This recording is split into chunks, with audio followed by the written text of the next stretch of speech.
Thank you, Chair Hassan.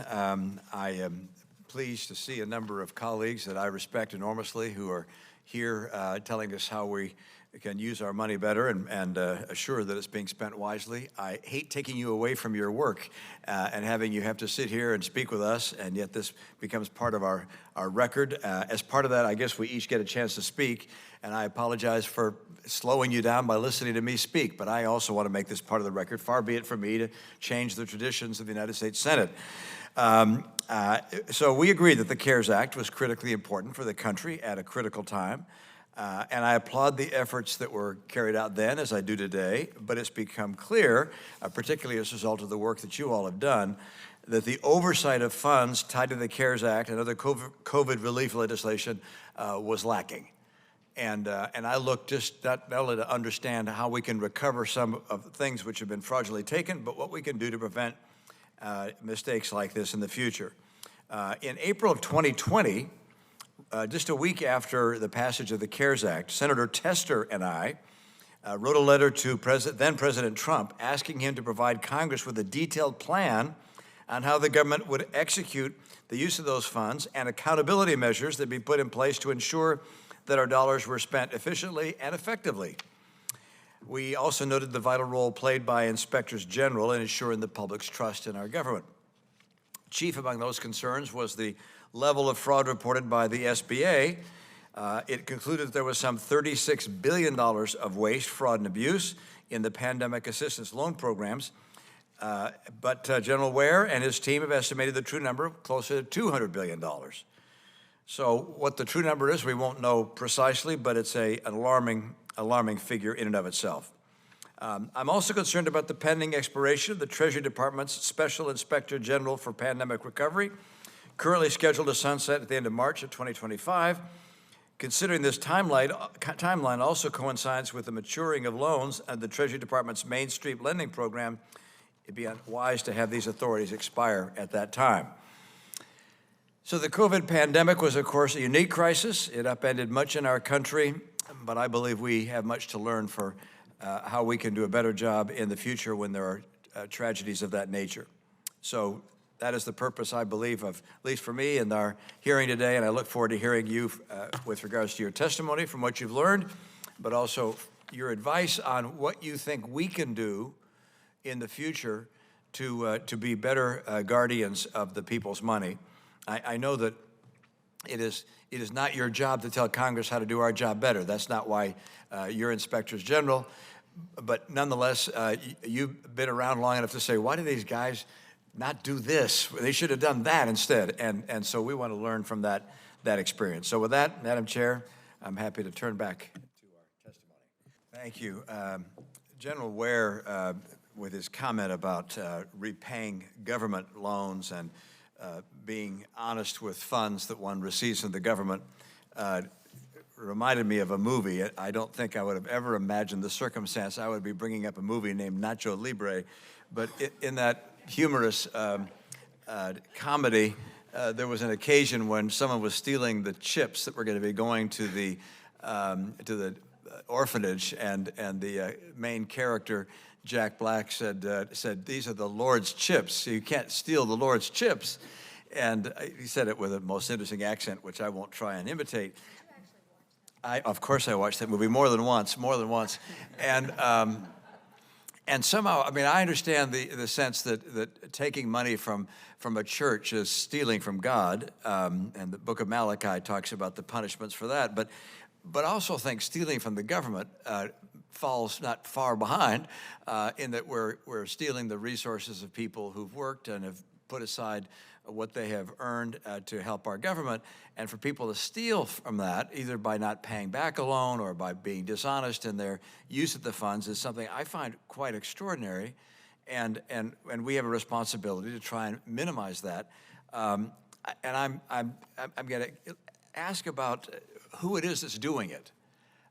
From your experience, is it small-time individuals that like, oh, look, I can make $25,000 bucks, I make $50,000 bucks? Is it organized criminals that have a system for doing this? Is it foreign entities, organized or disorganized? And I know it's going to be, I presume it's going to be different for different programs, different for SBA that it might have been for unemployment insurance and so forth. But based on your experience, who are the folks doing this today in these programs? And it may be different than other government programs, but for those associated with the COVID relief programs, who was doing it? And we'll start with, yes, Chairman Horowitz. Yeah. Thank you, Senator. Yeah. It's sort of all of the above. Yeah. And the problem is it was so easy for some of these programs that it was almost an invitation to come in. So we have foreign entities. Nobody checked foreign IP addresses to see if they were foreign IP addresses. We have state actors. I mean, they didn't even have to put a U.S. address and so forth down. They could even put in anything, and we just said, oh, okay, here's the money. Nobody checked. In fact, we are trying to the point of controls, we're trying to look at SBA data to see the IP addresses, and they didn't keep the IP addresses because it wasn't required for them to maintain it. So we don't even have a way of going back to try and figure that out. So that just, for example, a basic... Mind-numbing. Basic issue. What proportion would you think is foreign entities, or is it just impossible to know at this stage? I don't know that we have a number at this time. I don't know if you have a... We issued a report on loans that went to foreign IP addresses. Yeah. And I can't recall what the number was, but it was a significant number that went. It's significant enough that I led a U.S. delegation earlier this year that went to Nigeria to discuss partnerships in getting some of our money back that went to bad actors over there. I wondered why I had stopped receiving investment opportunities from Nigeria. I think I know now. Just to give you a sense also of the opportunistic nature of this, Yeah. for the UI program, we've identified a bunch of Social Security numbers that were used across various states. We have one number that was used in more than 40 states because the states didn't speak to one another, and that program is so decentralized. So we see this in a large and a small scale, and one of the concerns I think we all have is we've trained people at some level to say, go try and defraud a federal program because it's easy to do it. And that's a bad message. Yeah. Mr. Miller, yeah. Yes, we participate in the Department of Justice COVID-19 task force. And in that capacity, we look at a number of cases. And our staff member, a prosecutor, of course, has told me in my notes, he says, we have seen volumes of overseas IP addresses identified and associated with unworthy individuals obtaining CARES Act funds. So it's hard to quantify, but we are seeing money going to IP addresses overseas. In some of our other programs, Main Street Lending, for example, we have seen money going to South America, to the Middle East, and to China. Yes. I found the figure was $5 billion. $5 billion was what we reported that went to foreign IP addresses. $5 billion. $5 billion. That's extraordinary.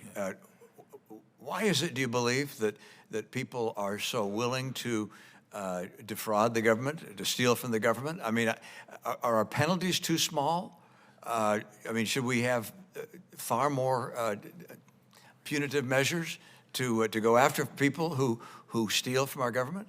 Perhaps I have two examples of this. Yeah. And one is in one of the cases our agents was working, as they started to pull the text messages and the emails, they were saying they aren't checking anything, is what was routinely being said across the board. So there was a second one that when questioned as to why'd you do this, he said, I'd do it again. He said, it was worth it. It was highly unlikely that I'd be caught doing this, which brings me back to the beginning in talking about the importance of having a proper control and risk framework in place to mitigate this. There were folks that committed fraud probably who wouldn't normally commit fraud, and they were being told things, and we see this in the record, like the government is just giving away money. Yeah. Well, I just want to underscore the outrage and frustration that you all feel, that I feel, and that the people in our country feel as this goes on. I just note that if something like this were attempted with a credit card, your Visa or if you're trying to do a charge account at a store of some kind, this couldn't happen or they'd be out of business. And yet it happens with our government all the time, and I wonder why we are singularly ineffective in being able to control this to the extent that basically every corporation is able to control, or they'd be out of business, or their CEO would be out of a job. I just want to conclude by saying I concur that we need to continue the PACE program and to continue to get data, and also believe we need to get the Social Security data and other data. I recognize privacy concerns, but when we're losing through a fraud hundreds of billions of dollars, that's the number that I've heard from you today, hundreds of billions of dollars, we have to recognize that's money that could go to Americans in need. It could go to help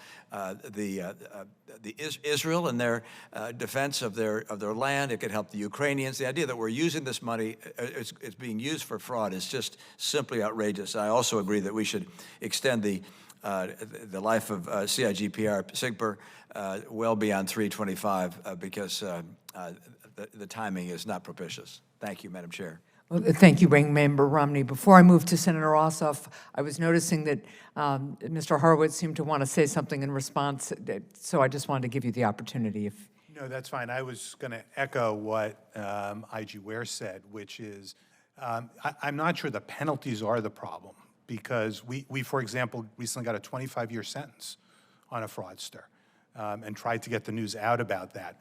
The problem are the opportunities that were presented. And having basic controls, like you said, when an individual tries to commit small dollar fraud and gets stopped, they usually don't try again because they understand there's something there.